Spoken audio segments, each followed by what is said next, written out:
everything is a chasing after the wind, everything is meaningless. Even wisdom, this is King Solomon, son of David, and he was the king of Jerusalem at this time. He was gifted wisdom. He was the wisest man. That was like a gift that God gave him.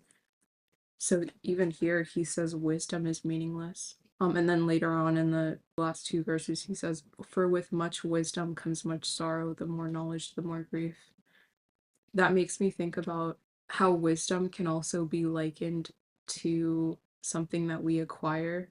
There are people who desire to, grow in knowledge and grow in like wisdom, I guess in worldly wisdom, maybe if through academia or just like learning independently.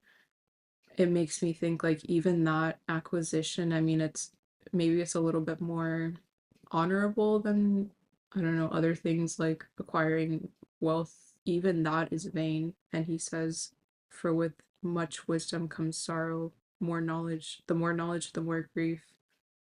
Even in understanding, even when we grow in understanding of the things of the world, that will actually increase our grief, our sorrow, our depression, because we know that it's all vain. And that's also something that he does repeat through Ecclesiastes. It's like the major themes are vanity and just like the temporal nature of everything in this world. And so maybe I don't want to go and start too many series because I low-key want to read through all of Ecclesiastes with you guys. So if you guys are interested in me doing that, then leave a comment down below and I'll do that.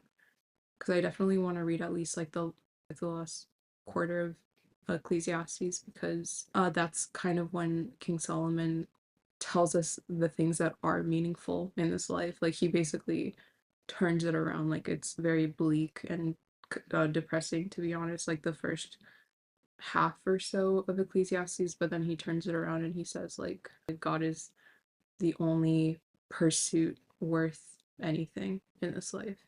More than wisdom, even more than knowledge, more than the things that in Proverbs that we were told to not chase after, but to basically want. He even says like those things are vain at the end of the day.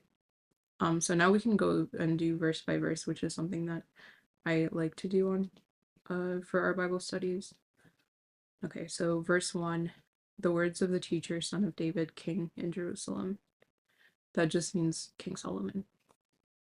Verse 2, meaningless, meaningless, says the teacher, utterly meaningless. Everything is meaningless.